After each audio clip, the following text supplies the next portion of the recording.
Hello and welcome to week 5 of LAT 2150. Again, my name is Todd Hurley. I'm your instructor. This week's lecture will cover Chapter 7 in Raymond Foster's Police Technology, Chapter 7. So let's go ahead and get started in the lecture for this week. We'll go ahead and get started and let's see here. Again, Chapter 7 for this week is going to be covering communication dispatch centers. We'll go through the first couple slides here relatively quickly. The assignments, those assignments, postings are assignments on Blackboard. Just remember, that's the same as that's all it is. The opposing faces indicate the discussion board topics for this week. There'll be one discussion board based on a YouTube video. It's a tour of our communication center from a couple years ago. The reason we did that, or the reason I did that, is people were having a hard time getting out to take a tour. So I did a video tour, so you don't have to leave your home. You can do the tour and answer the questions on the discussion board. And so there's one discussion board item this week. It is a discussion board based on a YouTube video that I put together of a tour of the Grove City Communication Center. And here this is. So based on the video tour, do you feel that the center was adequate to support the communication functions for their service region? Why or why not? How do they address fragmentation? So again, fragmentation is a big topic that we've hit a couple times in the last couple weeks. Just important to understand how to, in our case, how do you think we address communicating with other agencies? Some of the things. So there are several systems in there that we use to address fragmentation. So I want to see if you are able to identify those. Learning objectives for this week. One is how hardwired and wireless universal emergency numbers calls reach the public safety answering point, or the PSAP.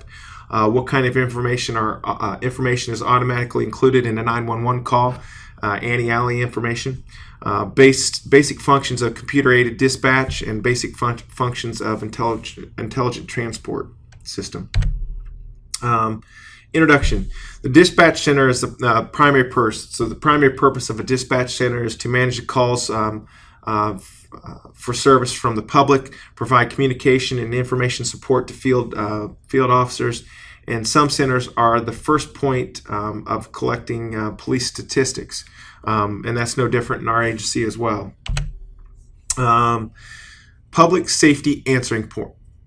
So you'll hear that abbreviated quite often. You hear PSAP. So a PSAP is a public safety answering point.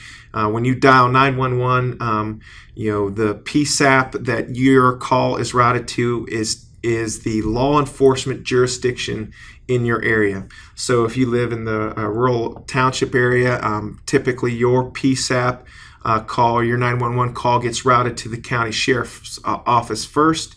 And then at that point, depending on the nature of the call, they may transport it. Grove City itself is the public safety answering point for the southwest Franklin County. So Franklin County has multiple PSAPs in it, but if you're in the southwest region of Franklin County, more than likely you'll hit Grove City as the PSAP, or the primary the public safety answering point for the call. Universal emergency number. Before 911, you could dial the operator. The operator would sometimes be the one that would transfer or route that call. You could dial the police numbers directly. We still have what we say nowadays are non-emergency numbers that ring directly into police and fire dispatch centers or dispatch stations in our communication center. And the little graphic here is the telephone operator was the de facto public safety answering point for many years.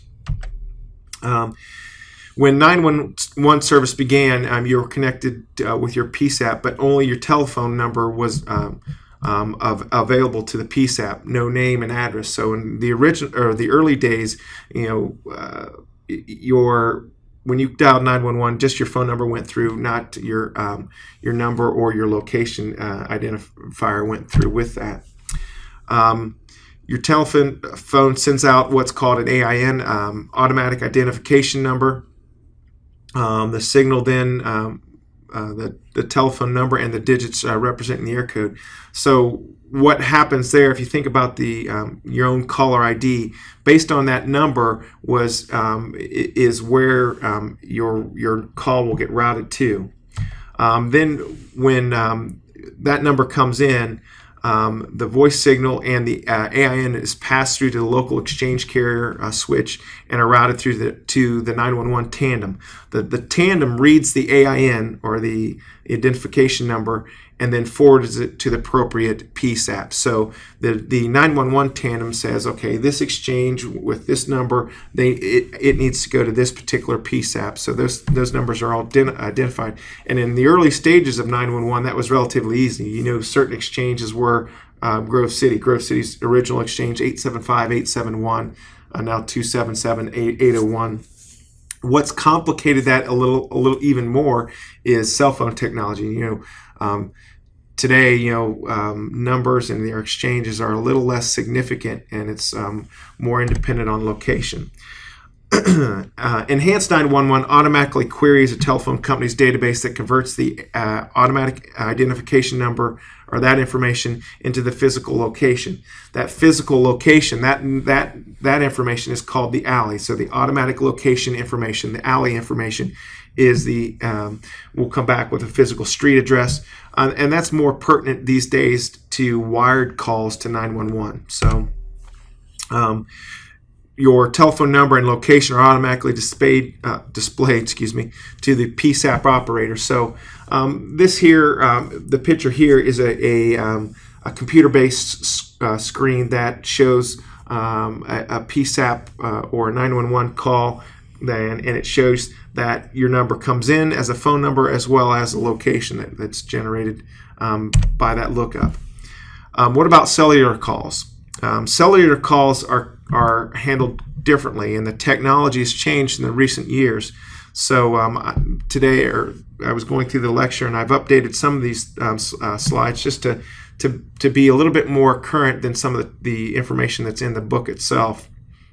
But cellular telephones do not have a fixed location. Obviously, everybody that carries a cell phone knows that that's going to change. So cell phone location. So a cell phone location is now broken up into two phases. So when you make a phone call, actually, let me take a step back. All new phones are required now to have, when you make a 911 emergency call, to pass GPS coordinates along with that call. So in that process, there is a two-phase process to the cell phone call location. The first call, so when your phone contacts the nearest tower and you make a call through that tower to 911, that tower's location is the first phase, or it's the first location or information that gets passed through to 911. So that is considered phase one communication. The second phase of that is then your phone itself passes that Latin long information along to the PSAP or to the dispatcher. Then the dispatchers and most dispatching stations now have the ability to plot that call, so they know exactly where you're at. And then dispatchers can also then rebid that information or request an update to that information from the cellular provider. And if you're driving along and moving and making a call, they can constantly rebid so they can follow your footprints or your patterns. Excuse me. Computer-aided dispatch. Computer-aided dispatch, CAD-described software. It's an application that consists of hardware and software that is used to manage and dispatch calls for service. In our workstation, we have 3 workstations that are there for that run CAD, or the computer-aided dispatch. It is a management tool that automates many functions in the dispatch center. Computer-aided dispatch, it also provides access to other databases and acts as an interface software in the two-way voice communication between dispatchers and field units. So if you'll notice in the tour that we have Our CAD system has a window inside that's called an MCT window. That it's a message communication terminal. It allows the dispatcher to send chat-based text or chat-based communications to the officers in the cars. It is the vehicle in which, when we do silent dispatching, or when we put calls entered in that and we assign an officer to it, it pops up on his screen. The address is all there. There's no writing down information. That's the vehicle or the mechanism of which that information is transmitted out to the field. CAD systems are used by many companies that dispatch vehicles, deliveries, taxis, and so forth. So, dispatch, computer-aided dispatch is not limited to the public safety realm as well. The most important part of CAD is the software, the various other systems in which CADs interface. So we talked about the PSAP and the anti-alley data that comes in on a 911 call. One of the interfaces that you commonly see is there's an interface to that PSAP equipment that automatically dumps that caller's phone number and location directly into the CAD call and initiates a CAD call. So a 911 call comes in, a screen will pop up on the dispatcher screen, and it already has pre-filled information in it. And so then they there will make additions to that call screen, complaint type, caller information, any other notes that get put in there. So that's are some of the other interfaces that occur. As well as, we'll see a lot of outputs now from our CAD dispatching workstation that we're dumping data into other systems, whether it be our records management system or to other agencies. In our case, we have 2 different fire departments that we dump data to through XML data dumps on each of the calls. So as a call comes in, that XML file is generated. Every update that occurs, that file gets updated. And so then it gives the ability of external systems to pull that information in and use it for their whatever purposes they choose. On the strategic side, a fully integrated CAD system can be used, that should be used and not sued, to access deployment needs, provide information on problem locations, and also provide initial incident numbers that can be used to reference all subsequent reports and police activities. Some PSAPs handle emergency calls for police, fire, and emergency medical services. In our case, that's the case. We Grove City dispatches for the Grove City Police Department and then 2 fire departments, Jackson Township and Pleasant Township. We handle police, but and we don't transfer. Some agencies will actually transfer fire and medical to a separate call center. Larger cities, police and fire dispatching is segregated so that there will be dispatchers that answer the call. They'll determine the nature of the call, and they will transfer those calls to either the police agency or fire agency, depending on the nature of the call. Call received. So when a call is received, they want to obtain information. So again, some of the information they automatically obtain. They obtain information, the ante and the alley information, and it uses that information and it's converted automatically into the call for service.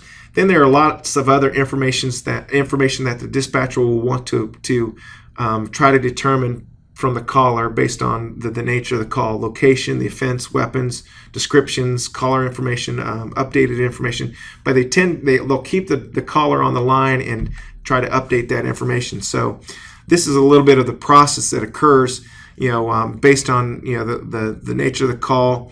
Is it a cold crime? Is it an active crime? Do they transfer it? Is it going to another agency? Sometimes calls get routed to the wrong PSAP, and we'll have to do transfers to the appropriate calls. So this is kind of a flow diagram that talks about some of that flow, and so I would encourage you just kind of look through this. We're not going to get too specific on that kind of flow, but it's important to understand, how that information flows and how sometimes that information is determined. There are also non-emergency points of contact: 311, 411, 611. 411 is the most common. It's a directory information. 311 is non-emergency telephone calls in some jurisdictions. We don't have that in our particular jurisdiction. Intelligent transport systems. ITS allows dispatchers to access real-time information, traffic information, closed-circuit TVs, sensors under the streets. There are quite a few intelligent transport systems out there that incorporate a lot of different aspects, and cameras being one of them. In the city of Grove City, excuse me, we have over 100 cameras throughout the city that we have in our public facilities that we monitor and track in our dispatch center. Intelligent transport systems can give emergency responders information on the nature of the emergency and the best route location. And so that pretty much covers what we wanted to talk about in dispatch centers. Take a good look at the YouTube video and look at some of the information there, and just try to understand the complexity of a dispatch center and all that occurs there. One of the other things that I wanted to take a quick second here to look at was on this week's assignment. I've posted some information here, so let's just go through it real briefly. One is the PowerPoint presentation that we just went through. Above that will be the actual video lecture once I finish it up here and post that. Then you have the link to the video tour. Again, the video tour is the material that you'll need to look at prior to doing the discussion board. And then there's the link to the discussion board. And then also the reminder that this week we have quiz number 2, which is on chapters 6 and 7, and the dates at which that can be taken.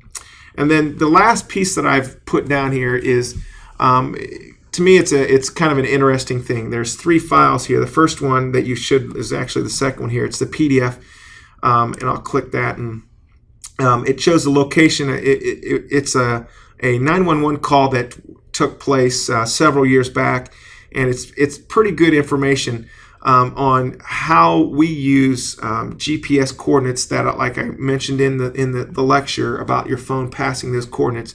But it was a call that took place several years ago. Anybody that is familiar with the area, it was 2 gentlemen that were coming from the south, coming into Columbus. They were traveling up 104. Well, 104 goes, way south all the way to Chillicothe, all the way up to Columbus and much further. They crashed near our jurisdiction. A guy came to, and there was 2 cell phones on the roof of the truck. They were in a ravine. He grabbed one, called his wife, grabbed the other, called 911, and he wasn't aware of exactly where he was at. But based on the GPS coordinates, we were able to get somebody there relatively quickly. So it's just something, listen to the WAV files A, B, C in that order, and you'll get a feel for how that technology was used. So it's something that's nothing that's going to be covered in a test, but I thought it was interesting information that you might want to take a look at. So that's pretty much it. If you have any questions, let me know. Appreciate everybody's participation in last week's quiz. Only had a couple people outstanding that still need to take that, and that's a pretty good response. So if you have any questions, please let me know. And if not, I hope you have a good week, and I'll talk to you soon.